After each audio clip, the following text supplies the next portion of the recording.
And the Ministry of Education now says school term dates will not be interfered with despite the loss of 2 weeks of learning occasioned by the flooding disaster.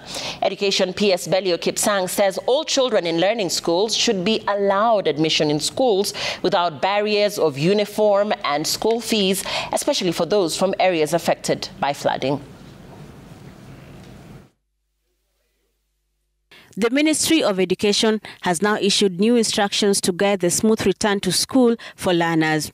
The ministry in the guidelines says the 2 weeks break will not disrupt the calendar for this term of learning. PS Belio Kipsang instructs schools to ensure that term dates and activities are maintained as earlier released.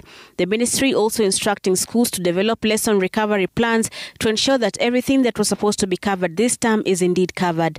The second term of the school calendar was meant to have run from the 29th of April to the 2nd of August this year. On Thursday, the CS had indicated the possibility of these dates changing.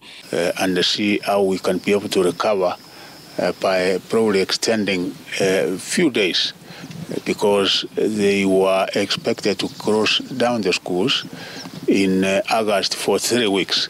The decision not to alter the calendar for the second term was arrived at after school heads asked the ministry to allow the term to run as earlier planned so as not to alter the calendar of the August co-curricular activities like the scheduled music festivals.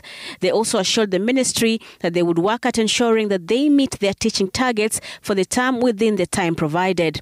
The ministry also wants schools to allow children, especially those from areas adversely affected by the floods and those who lost everything, to be admitted to schools without insisting on the availability of uniform and school fees. At the same time, schools must ensure that they adhere to the 6 a.m. to 6 p.m. window for learners to travel, while ensuring that the safety of learners is upheld by assigning drivers and teachers to supervise the transportation of children. Schools have also been given the discretion to set appropriate reporting and departure time for learners should the normal timing be disrupted by heavy rains and flooding. The Kenya National Union of Teachers wants schools administrators to ensure that these rules are observed. Most of the travel ifanyikwe mchana na shule zote pahali ziliko zikubali ya kwamba watoto wakifika shule at any given time wasiwapanishi watoto kwa sababu hali vile hiko watoto huenda wakadelay kwa barabara. The ministry has also asked administrators to monitor school attendance and report abnormal absenteeism and ensure that proper hygiene and sanitation practices are followed to provide clean water to ensure the promotion of a healthy learning environment. The ministry also says it will provide the learners with psychosocial support for those who need help to cope with the aftermath of the flooding disaster. Brenda Wanga,